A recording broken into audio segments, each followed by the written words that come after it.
Baina mungoan batu dut, gauza polit bat, zera, pastorean batek gure ulain, zera, txabolea, superegor ondoan. Eta egunez, da iten egozen hormak gaubean aportuta gertu dinako zela. Dantzadan ez, aportuko zenjuleak ezaura gure inguruen inor, da azala apurten zituen zera. Da gero hori pasatzen da, zera, eleizakaz. Eleizak egiten hasi zirenean, egunez ite ziren hormak gaubez apurtu egiten zituela bat ematek. Da orduen, gau baten, batek zorotze egiten dago.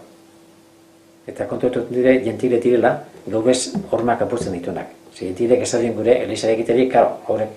Eta orduen, kontuetot zirenean hori pasau dela, esan dagoela jentil batek, hortik zorotziten edo horkoitzekoari lehioa itxita egiola.